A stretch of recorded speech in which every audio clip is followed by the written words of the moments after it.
The morning had started like so many others in the Adirondacks, crisp and bright, with the kind of golden light that filters through the trees in early autumn. Leaves, painted in fiery shades of red and orange, clung stubbornly to the branches while others drifted lazily to the forest floor. It was the kind of day people dreamed of when they thought of fall hikes, a calm sky, cool air, and the whisper of leaves crunching underfoot. The mother, a woman in her mid-30s, had decided it was the perfect chance to take her young son out on one of the quieter trails. They weren't seasoned hikers, but she wanted to show him the beauty of the woods before winter arrived.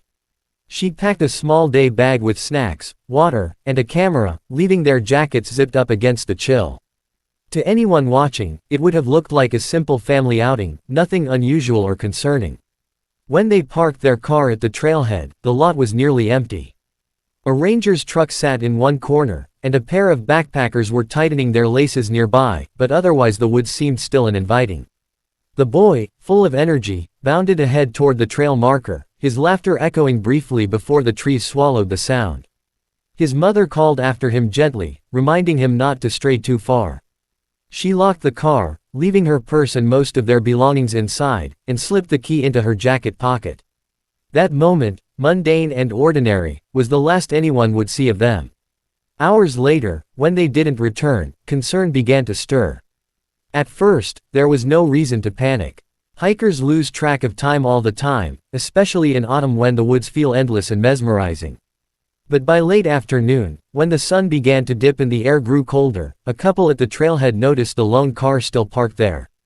The ranger who had passed earlier came back around and frowned. He recognized the car from the morning but had seen no sign of its owner since. He walked the immediate paths, calling out into the trees, but the woods gave him nothing back except the rustle of leaves. By nightfall, the missing persons report was filed. What began as a few concerned calls quickly escalated into a full-scale search. Search and rescue teams moved in with headlamps, calling the mother's name into the dark. Dogs were brought in, their noses pressed low to the ground, tracing the faint scent left on the trail. Helicopters hovered above, beams of light sweeping through the canopy. Dozens of volunteers, fueled by compassion and worry, joined in, hoping to find even a shred of evidence that could point to where they'd gone. Yet the deeper they searched, the more the forest seemed to expand, swallowing up every effort, every sound. The car remained parked, an eerie reminder of where it all began. Inside were her purse, a half-empty bottle of water, and the boy's favorite toy dinosaur, left behind as though they had fully expected to be back in a few hours. The absence of any disturbance at the car only deepened the mystery. There were no signs of struggle, no footprints leading away from the trailhead that seemed unusual. It was as if the woods had simply opened up and absorbed them without a trace. Days rolled into weeks. The search continued, at times frantic, at times resigned. Experienced hikers and trackers scoured every path, ravine, and hidden hollow they could reach. They marked off areas on maps, combing through sections methodically, but no sign of the mother or her son ever surfaced. Not a piece of clothing, not a dropped snack wrapper, not even a single broken branch that could have given a clue. Some believed they had simply lost their way, wandering deeper and deeper into the maze of trees until exhaustion or the elements overtook them. Others whispered more sinister theories, wild animals, perhaps a bear or a cougar, though no blood or signs of attack were ever found. And then there were those who hinted at darker possibilities, that perhaps they hadn't vanished on their own at all. As the leaves fell and winter crept in, the Adirondacks grew quieter. Snow blanketed the forest, burying whatever secrets it held beneath a cold white silence. The official search eventually scaled back, though family and friends refused to give up hope. Flyers bearing their photographs were pinned to bulletin boards in diners and post offices, their smiling faces now symbols of an aching mystery that refused to be solved. The mother's parents visited the trailhead often, leaving flowers on the hood of the car after it was finally towed away, as though somehow their daughter and grandson might find their way back there. The case slipped into the category no one wanted to mention, unresolved. Yet in the minds of those who lived nearby, it was impossible to forget. Every time someone passed that trailhead, every time a hiker stepped into the shadow of the Adirondacks, there lingered the same haunting thought, that a mother and son had walked into those trees one sunny morning and had never been seen again. 2 years is a long time in most people's lives, yet in the Adirondacks the passing of time can feel different. Seasons cycle through with such majesty, brilliant falls, harsh winters, lush springs, and green summers, that sometimes the years blur together. But for those who lived near the trail where the mother and son had vanished, the memory of that day did not blur. It lingered, sharp and unyielding, like a splinter that could never be removed. Life had moved on in its ordinary way, but the gap left by the disappearance remained unfilled. Flyers had long since yellowed and curled on bulletin boards, their images faded by sun and rain. Yet people still remembered the little boy's smile, the woman's kind eyes, and the unnerving question of how they had simply walked into the forest and never come out. The search had ended long ago, replaced by silence and uneasy speculation. Yet the forest itself seemed unwilling to let people forget. Hikers who passed through the area often described a heavy stillness, a sense that they were being watched. Some swore they heard voices in the distance, faint, high-pitched, like a child calling for help. Others claimed to see fleeting shapes in the trees, gone before they could look twice. Perhaps it was nothing more than the imagination stirred by tragedy, but among locals, the rumors fed into a shared belief that the woods had not given up their secrets. The boys' grandparents had aged considerably in those 2 years, grief carving lines into their faces. Still, they made the pilgrimage to the trailhead every season. In spring, they laid down wildflowers gathered from their garden. In summer, they brought fresh water bottles, leaving them beneath the wooden sign as though the mother and child might somehow still need them. In autumn, they stood quietly beneath the falling leaves, remembering that last golden morning. And in winter, bundled against the biting cold, they placed evergreen wreaths, praying that the snow had not been cruel if their loved ones had lain somewhere in its depths. These visits became rituals, small acts of defiance against the relentless silence. The community itself seemed divided between hope and despair. Some clung to the possibility that the mother and son had somehow survived, perhaps wandering far, perhaps living under new names, perhaps simply waiting to be found. Others whispered that the pair had been taken, that some darker human hand was involved. And still others believed they had simply lost their way, their bones lying somewhere deep and hidden, forever out of reach. Each theory carried its own weight, and none could be proven. The absence of answers became its own kind of torment. For those who hiked the trails regularly, the disappearance was a cautionary tale. Parents held their children's hands a little tighter, checking over their shoulders more often. Trail guides reminded visitors never to stray, to keep whistles handy, to mark their routes carefully. Even those who had hiked the Adirondacks all their lives admitted to feeling unsettled when they passed the place where the car had once been found. The lot itself became infamous in small ways. Local hikers sometimes refused to park there, preferring to walk a little farther rather than leave their vehicle in a place touched by tragedy. Though the headlines had faded, every so often the case would reappear in newspapers or on local radio programs. On anniversaries, reporters revisited the mystery, interviewing family members or law enforcement who had once led the search. The story was always the same. There were no leads, no breakthroughs, no new discoveries. Yet each time, listeners leaned in, hoping for some glimmer of resolution that never came. The case became part of the fabric of the community, a story told around campfires and in hushed tones over coffee, a reminder that the woods were as dangerous as they were beautiful. But what unsettled people most was the feeling that the forest itself was complicit. How could such a vast search have turned up nothing? No clothing, no backpack, not even a scrap of fabric caught on a branch. The woods seemed to have swallowed every trace, leaving behind only a void. For those who had spent their lives in the Adirondacks, that was the most haunting thought of all. Not that the mother and son had been lost, but that the forest had chosen to keep them. As the second year passed, life in the small towns surrounding the Adirondacks pressed on with its ordinary rhythms. Children went to school, hikers came and went, seasons changed as they always did. Yet whenever someone drove past that lonely trailhead, their eyes lingered. They remembered the car that had sat there for days, the faces on the flyers, the helicopters circling in vain. They remembered the unanswered questions, and the silence that followed. And in that silence, the disappearance of a mother and son became more than just a mystery, it became a shadow cast across the Adirondacks, a story that refused to end. The morning was sharp and cool, the kind of autumn day hunters wait all year for. The air carried the scent of damp leaves and pine, and the forest floor was littered with a patchwork of reds, golds, and browns. A hunter in his late 40s walked quietly through the woods, his rifle slung over his shoulder. Beside him trotted his dog, a wiry, loyal animal with a nose trained by years of tracking game. The forest was hushed, save for the occasional caw of a crow or the distant scurry of a squirrel in the underbrush. It was the sort of silence hunters valued, the kind that made every sound sharper, every movement more noticeable. But as he moved deeper into the Adirondacks, far beyond the busier trails, he had no idea he was about to stumble into something far darker than the deer he sought. The dog's behavior shifted first. One moment it was padding obediently at his side, sniffing at the breeze, the next it froze, ears pricked and body tense. The hunter whispered the dog's name, but instead of returning, the animal bounded ahead, nose pressed to the ground. The hunter followed, frowning, thinking it might have picked up the scent of a rabbit or perhaps a deer bedding site. The dog zigzagged through the underbrush before coming to a sudden stop at a patch of damp, uneven ground beneath a cluster of pines. Then it began to dig furiously, paws tearing into the earth with a determination the hunter had never seen. "Hey, leave it," he called out sharply, assuming the dog had found the remains of some animal. But the dog ignored him, growling low as it clawed at the soil. Dirt sprayed into the air, and soon something pale began to emerge from the ground. At first, the hunter thought it was a large rock or a weathered log, its surface bleached from time. But as more of the earth was flung aside, his stomach dropped. What jutted from the dirt wasn't stone. It was unmistakably bone. He froze, his breath catching in his throat.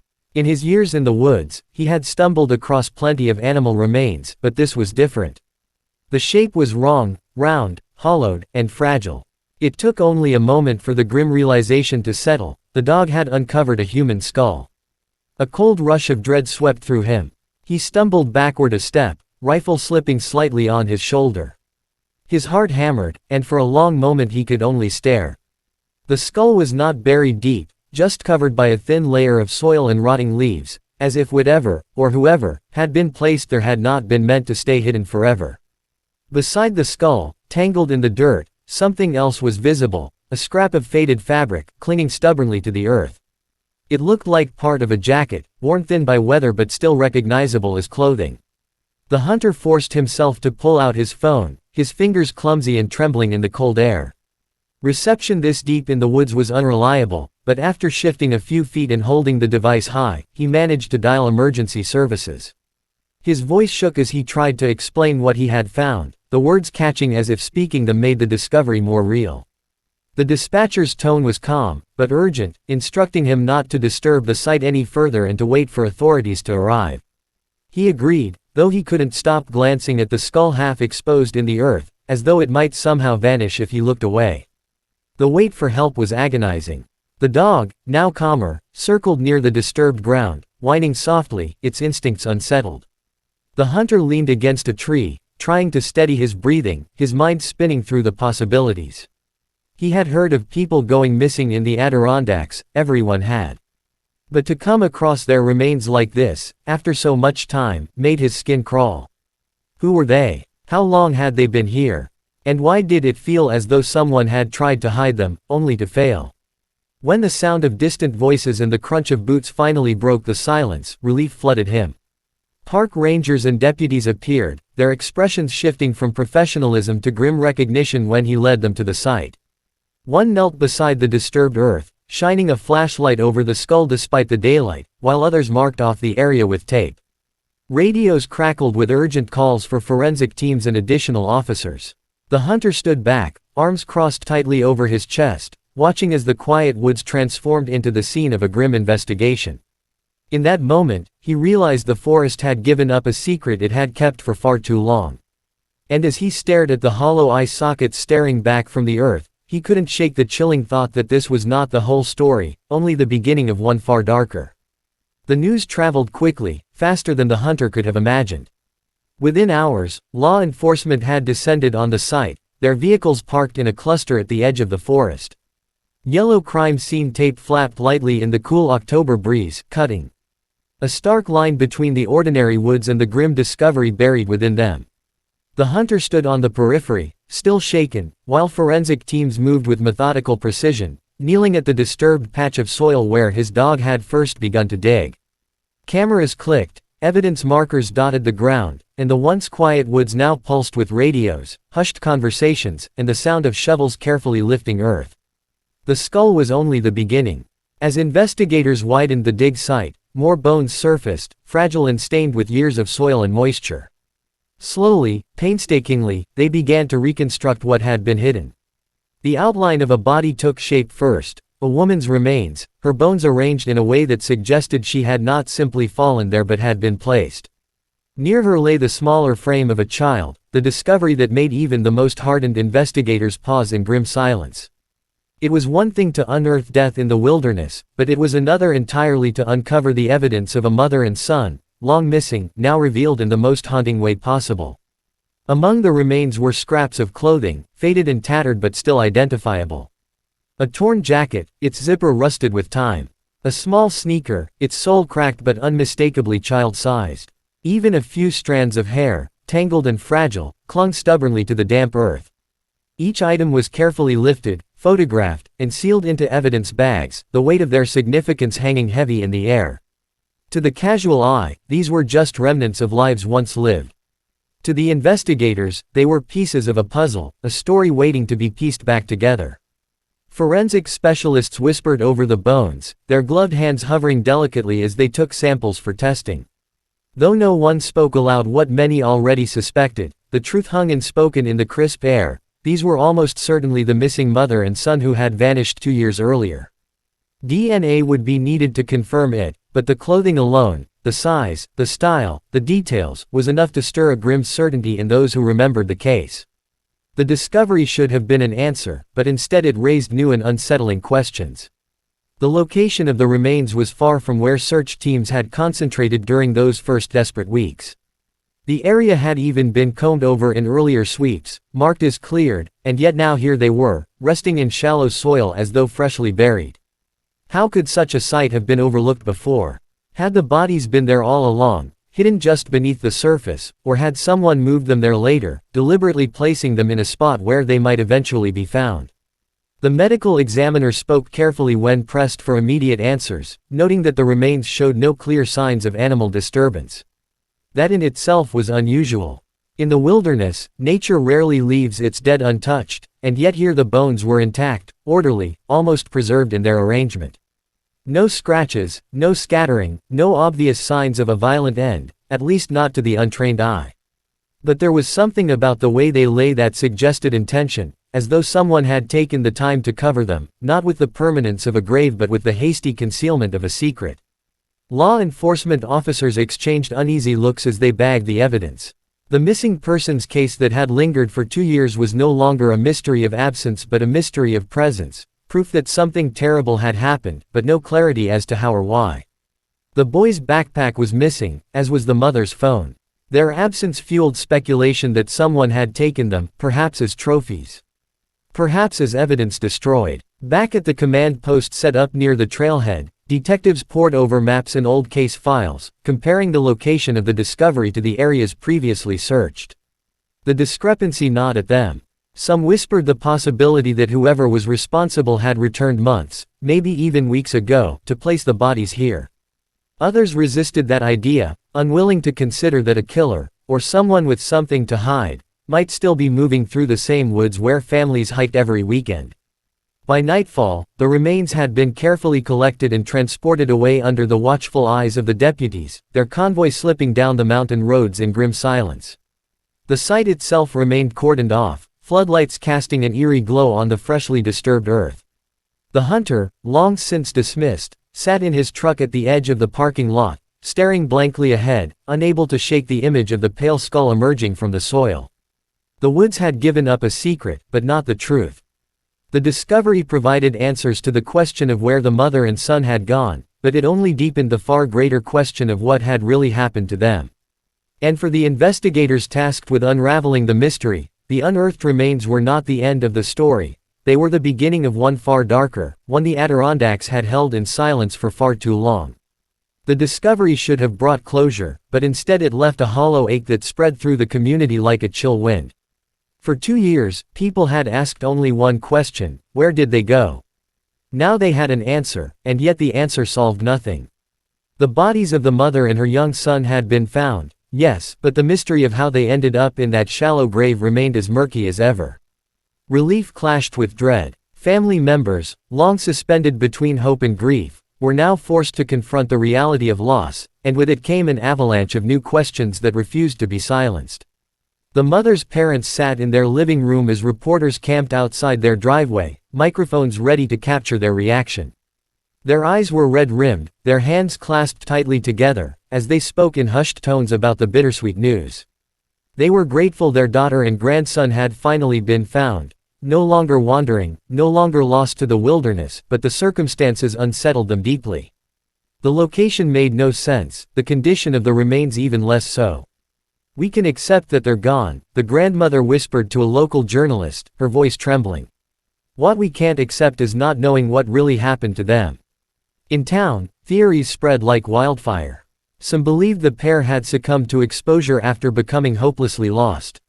The Adirondacks were vast and unforgiving, and even seasoned hikers could meet tragic ends. But others were unconvinced. The fact that the area had supposedly been searched during the original investigation cast doubt on the idea that they had simply lain there undisturbed for 2 years. People whispered that perhaps they had died elsewhere, their bodies moved later by someone who wanted them to be found, or perhaps by someone who wanted to confuse the investigation. The missing personal items fueled speculation even further. The boy's small backpack had never turned up, nor had the mother's phone or the snacks she had packed that day. Searchers had hoped those items might eventually surface with the remains, but they did not. Their absence seemed deliberate, as though someone had taken care to remove them. Some suggested theft, that perhaps they had encountered a stranger in the woods and fallen victim to foul play. Others proposed something more sinister, that the missing belongings were kept as trophies by whoever was responsible. Authorities were careful in their statements, releasing only the barest of details. They confirmed that the remains belonged to the missing mother and son but declined to speculate on cause of death. Forensic analysis would take time, they insisted, and until then, they could not confirm whether the deaths were accidental or the result of a crime. But their caution only stoked rumors. In diners and grocery store aisles, people leaned close to one another, lowering their voices to trade theories. Some were convinced the forest had taken them, as if the Adirondacks themselves had swallowed the pair whole and spat them back out when ready. Others insisted a human hand was behind it, that evil had passed silently through the trees that day and left behind its mark. For those who loved the outdoors, the discovery changed the way they saw the forest. Trails once walked in comfort now carried an edge of unease. Families hiked closer together, eyes darting nervously to the trees. Hunters whispered that the woods felt different, that the silence pressed harder now, as if aware of the secret it had given up. Even the ranger station near the trailhead reported fewer visitors that fall. Some said they would never step foot in that part of the Adirondacks again, unwilling to risk brushing too close to a place marked by tragedy. Yet amid the fear, there was also a strange fascination. The story drew outsiders, journalists, documentary filmmakers, even curious travelers, who came to stand at the edge of the taped-off site as though proximity might grant them answers. They photographed the forest, whispered questions into the wind, and left with no more clarity than the locals. The woods remained mute, the trees standing tall and indifferent as they had for centuries, offering no hint of what had transpired beneath their branches. In the end, the discovery brought both closure and chaos. The mother and son were no longer missing, but their story remained unfinished. Instead of ending, it had transformed, shifting from the haunting absence of disappearance to the haunting presence of mystery. The family buried them side by side, a small ceremony filled with tears and silence, while the wider community carried the weight of the unanswered questions home with them. As autumn gave way to winter and snow began to fall once more over the Adirondacks, the forest returned to its quiet, concealing its secrets beneath a blanket of white. The shallow grave had been emptied, the earth turned and investigated, but the unease lingered. People knew now what they hadn't 2 years ago, that the woods could hide almost anything, even the truth. And while the mother and son had finally been found, the story of what really happened to them remained buried, waiting for a day when the forest might choose to give up the rest of its secrets, or perhaps never at all.